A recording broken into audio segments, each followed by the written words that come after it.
présente d'abord comme Waly Sow xam nañ ko daal mais li may wax nii ñëpp xam nañ ko mooy président mouvement tous ensemble defar Sénégal ak nga xam ne mooy le président Macky Sall. vraiment ku ne xamoon na ko ci loolu la ñu yëngu. muy activité présidentielle lépp lu faraat Macky Sall. durant et pendant 7 ans nag maa ngi ci nekk ak moom sincèrement parler man waa li loolu ñëwul moom. réeratul kenn daal. 7 ans yi ñu gis ni da ngay opposé sa biir kër parce que sa grand frère moom Idrissa Seck la àndal doon maire wu zone ouest. ndax amoon na ci ay problème maanaam amul ay problème yu ci diggante. non di mën a je suis nee naa la si un gars boo xam ne si très rigoureux et constant ci sama décision. parce que tamit là où je suis problème du mën a am parce que mag laa si assez ma pour prendre mes décisions parce que soutenir mon président suma devoir la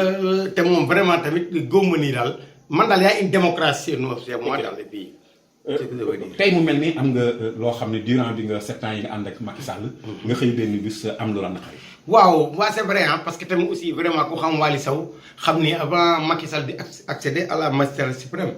j'étais avec moom di ànd ak li ma ne ndox ba tey moo Thierno Alassane Sall depuis qu'il a quitté j'ai décidé de rester sur le cran présidentiel jàppale président Macky Sall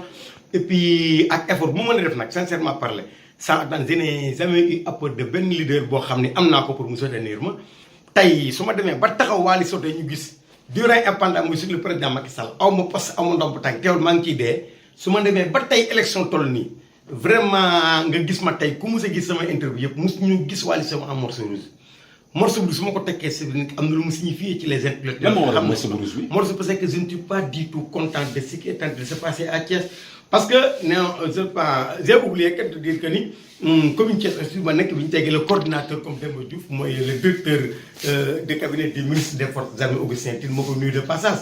par respect parce que c'est lui le président de la République à Thiès. bon def nañ ko ils nous ont mis parmi les adjoints en tant que mouvement mais dama yaakaar ni yooyu. dafa mel ni lu ñuy neexalee rek noonu parce que ku xam Waly. calmement la daal parce que ku xam Waly xam ni sincèrement parler un mouvement plus ancien que bu Babacar Fall un mouvement plus ancien que bu Mamadou Gningue un mouvement plus ancien que bu Ablaye Dieye mais sincèrement parler même su fekkente ne Ablaye Dieye ñooñu c'est des braves gars yoo xam ne ils ont toujours œuvré Ablaye Dieye pour le président Macky Sall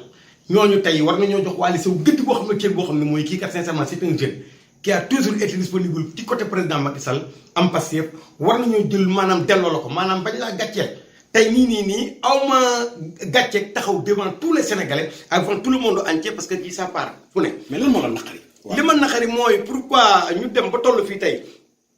war a taxaw dee kii président Macky Sall bi nga xam ne man ce que j'ai toujours dit Macky Sall c'est le sauveur de ma nation parce que c'est le meilleur depuis l'indépendance di ci dee. tey man dama ja ils ont tenté de me sacrifier par exemple sacrifier bu mooy. non seulement je suis entouré de gars yoo xam ne ils sont plus forts que moi fortunement quoi parce que kuy jàppale président Macky Sall di dee dajale jeunes yi lu ne nga ciy def mais amoo benn moyen boo demee nga wëlbati ko jékki-jékki nekk ak le maire sa frère ñu fal ko maire ngeen bokk ndey ak baay nga opposé wu dañ jàpp président Macky Sall ba tey kenn sagal la ci loolu bu dul dara nga wëlbati ko Hadjibou Soumaré ñëw leeral leen ces aventuriers burkinabé la jóge fee mer ñeneen ñëw mer mais tey ñooñu ñëpp tey ils sont en train de faire coalition Idrissa Seck tey ce qui est dangereux mën na nekk ci benn quartier man contre tous ñooñu ils sont plus puissants que moi. non li ma bëgg a xam mooy lan nga mer. non li ma mer mooy.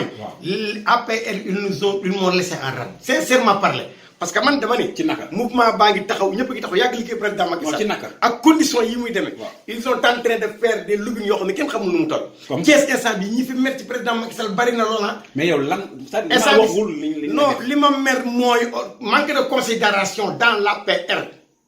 conditions yi ñuy demee élection on part dans des élections xam ne c'est trop dur élection yu métti mais on va rien en. mais boole nañ parce que def nañ la vice président yi. mais ba pare il organisé réunion le Madaba Wade qui soi-disant Madaba qui organisé réunion là day dem ay réunion yoo xam ne doo ko yëg doo xam yan xeetu pièce la ba mu gémmoon na sama kii sama beneen sa téléphone bi envoyé message ñëw ne ko 19h la réunion bi ndeke tey 19h tey ci 10h la woon réunion bi. je comprends pas. maanaam dañuy bañ nga fekkee réunion. barki démb Augustin du toll Augustin ma ànd ak ma daaba ñu monté pôlu monsieur Fadio responsable pour du parti socialiste ñoom monté pôle te dinaa ci interview wax lu rafet ñu monté waat beneen pôlu Thiès noonu ba ñoo ko monté dem fa ay xaaju ko di ñëw taxaw ñu ànd déposé suñu beneen collègue kër Maram Diop Sylla ma doon seet Omar Dem le kii responsable des imams là pour waxtaan ak moom comment faire bu ñu gis ñoom Babacar Diallo ñu mel ñëpp pour ñu liggéeyal président Macky Sall. mais il ne m'a même pas rendu compte que le ministre day ñëw man ma gis si Augustin Tine war naa ñëw fii taxaw ñuy wax affaire département te man Waly Sow du ma ci taxaw kon ça montre que je ne suis éliminé non ils m'ont sacrifié parce que dañoo defee ni man kon je ne signifie rien dans l'affaire avec tous ces peines avec énergie ma dépensé je ne signifie rien dans l'affaire je préfère nag ma toog jàpp su ma ñàmb parce que sa bopp ma gënal du bañ naa la. toog bi mooy da ngaa bàyyi. toog bi mooy damaa toog jàpp su ma ñàmbul en tout cas man je suis élément du président j'ai un mouvement politique que j'ai considéré comme outil de travail du président man dama je suis entre les mains du président. Personne n'a osé ñëw taxaw wala naan même tenter essayer de m'amener envers mon président ou man Ndiaga su fekkee un citoyen simple un conducteur de calèche wala de clando sax xanaa su ma nee hop bind une lettre je dois voir mon président ce qu'il devait faire rek kii c'est un citoyen normal c'est un combattant kaay président li président xam samay jàngoro mais je vais en élection ci naa nii du ma ko defee j'ai un mouvement qui m'attend législatif yi ils m'ont sacrifié parce que ànd naa ak ñoom bàyyi dem ànd ak ñoom mouvement ma bàyyi leen en rade du oto boo yor du dara loo yor. ñëw taxaw ànd ak ñoom dem ci kii léegi finalement day tas parce que kenn defe ne yaa ngi fee di nos say nos boobu te du nos. nee naa leen tey li ma soxla mooy Ndiaga. je m'excuse mooy c'est le président Macky Sall qui a besoin nañu bàyyi poste yi ñu xëccoo ndax xaalis ndax i intérêt di wax nañu xam ne président Macky Sall dina leen waa Thiès ngor goo xam ni war nañ ko mën delloo njëkkoon ñu def ko une bonne fois pour tout. ok ma question ne mooy tey ñi nga xam ne tey dañ laa bëgg a éliminer politiquement. nan nga nar a jàkkaarloo ñoom. oh c'est pas des responsables je dis une chose. en tout cas maa ngi toog suma toog jàpp suma njàmbur